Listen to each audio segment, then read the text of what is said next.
Bem-vindo de volta ao Trabalho em Revista. O assédio moral no trabalho é uma prática abusiva que é cada vez mais comum também nos órgãos públicos. Quais as diferenças ao se comparar com o assédio na iniciativa privada? E qual a relação do assédio a servidores com a corrupção e desvio de dinheiro público? Para falar sobre isso, a gente conversa agora com o pesquisador da Unicamp, o professor Roberto Eluani. Professor, muito obrigada pela sua presença aqui com a gente. Eu que agradeço, obrigado mesmo. A gente já recebeu o professor Roberto Eluani em outra ocasião aqui no nosso programa, quando ele falou sobre assédio moral na iniciativa privada. Essa entrevista está disponível no nosso canal no YouTube, não deixe de ir lá e conferir. E sobre o assédio no serviço público, professor, qual a diferença básica entre o assédio na iniciativa privada e nos órgãos públicos em geral? Aline, tem várias diferenças. Agora, uma que chama atenção é o tempo. Né? O tempo de assédio. O tempo de assédio. Por exemplo, na iniciativa privada, 6 meses a 3 anos no máximo. A coisa é resolvida mais rapidamente, né? Ninguém aguenta muito tempo. Ninguém aguenta, chega um ponto que a pessoa fala, se eu fico aqui, eu fico doente, eu morro louco, então até logo, né? Vou para um outro lugar, não dá mais. Alguns falam, olha, não estou perdendo grande coisa, né? Exceto salário, tem coisas melhores do que salário, ou mais importantes. E muitas, mesmo na iniciativa privada, muitas vezes, o objetivo do assédio é pôr o sujeito para fora sem que você pague a organização as verbas rescisórias, né? Então o objetivo é aquele mesmo, é fazer a pessoa mesmo. Sair. E a pessoa não é boba, chega um ponto e fala, vai para aquele lugar, tchau, acabou. Bom, então temos esse.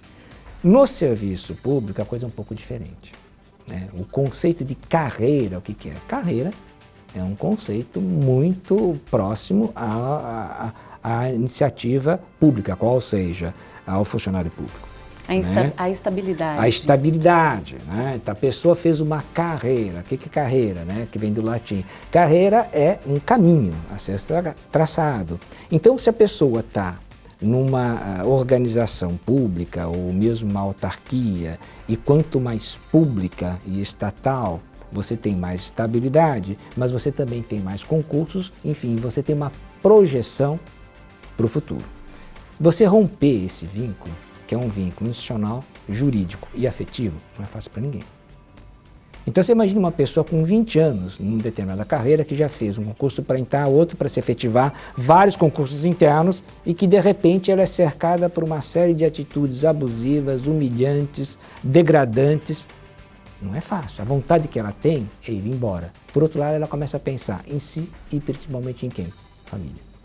Em que pessoas? Nas pessoas que compõem a família dela. Não é uma coisa tão simples. E ela sabe que depois de tempos na área pública, nesta carreira pública, né, ou como alguns chamam, eu acho interessante, iniciativa pública, né, porque tem alguém por trás, não é fácil você ir para a iniciativa privada. Não é?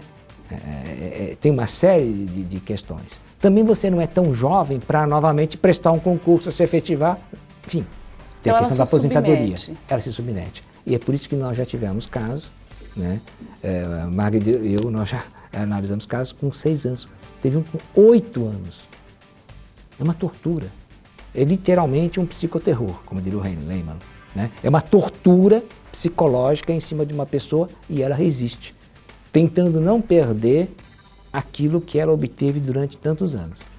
Mas aí é que está o perigo, né? Porque você corre o risco de ter uma pessoa, um servidor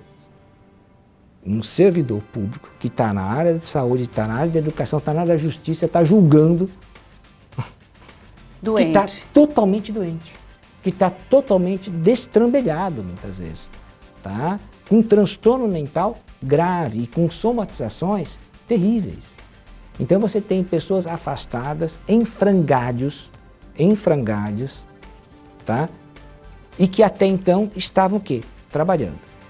Mais do que isso, né? É por isso que quando a gente fala em assédio no setor público, a gente tem que falar de outra questão, que é a corrupção.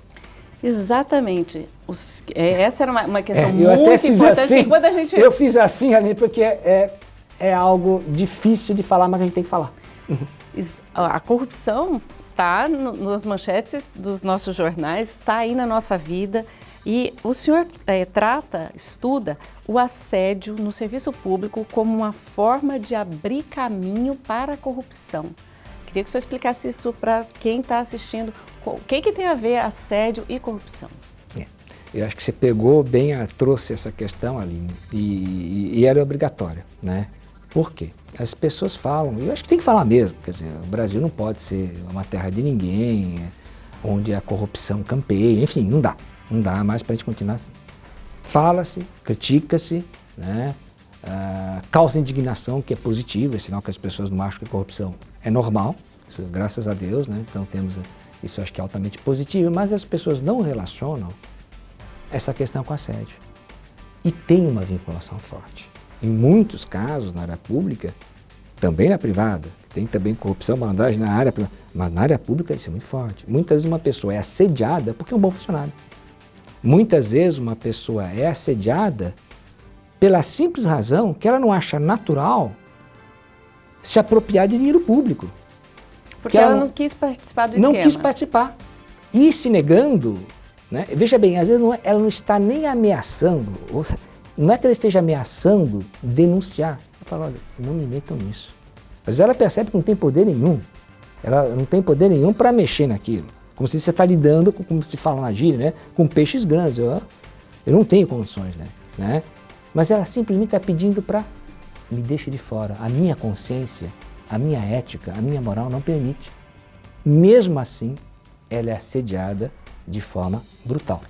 Por quê? Mesmo ela dizendo, olha, eu não tenho nada a ver com isso. Me deixa de fora, porque ela é testemunha ocular.